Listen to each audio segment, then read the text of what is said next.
ఇది ఒక నిజమైన సంఘటన.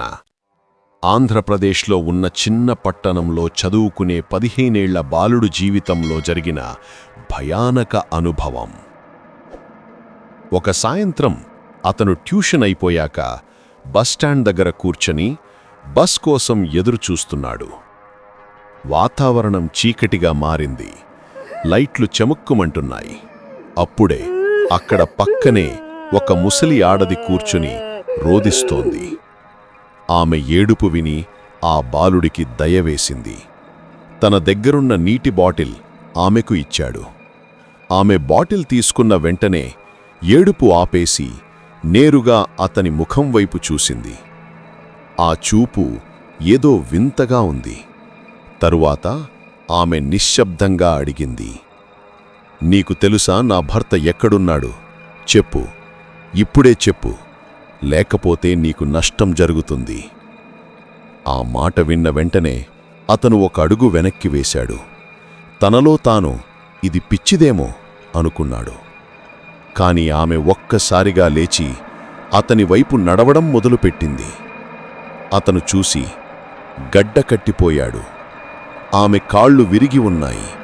కాని ఆమె భూమిని తాకకుండా గాల్లో తేలుతూ వస్తోంది. ఆ దృశ్యం చూసి అతని గుండె ఆగినట్టయింది. అతను ఆ బాటిల్ అక్కడే వదిలేసి ఎంత వేగంగా అయితే అంత వేగంగా ఇంటిదారి పట్టాడు. ఆ రాత్రి సుమారు 2 గంటల సమయంలో అతని నిద్రలో ఎవరో ఏడుస్తున్న శబ్దం వినిపించింది. కళ్ళు తెరిచి చూశాడు. అతని మంచం పక్కనే కూర్చొని ఉంది అదే ముసలి ఆడది. ఆమె చేతిలో ఉన్నది అదే నీటి బాటిల్. కాని ఇప్పుడు అందులో నీరు కాదు, రక్తం. అతను గబగబా లేచి వెనక్కి తగ్గాడు.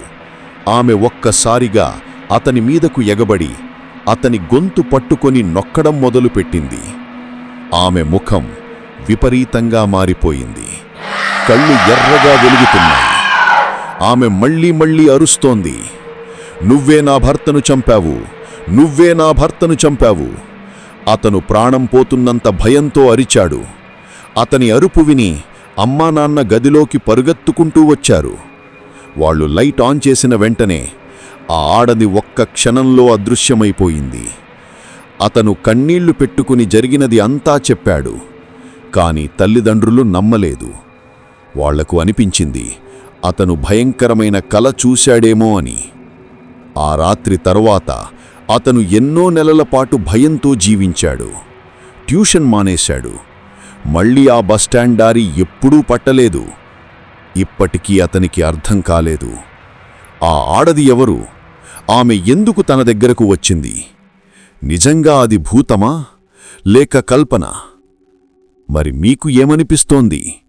ఆ ముసలి ఆడది నిజంగానే భూతమా లేక ఆ బాలుడు ఏదో శాపగ్రస్తమైన ప్రదేశంలో తారసపడ్డాడా?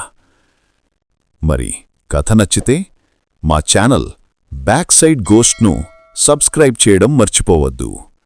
బెల్ ఐకాన్ నొక్కి మరిన్ని హారర్ కథలు చూడండి.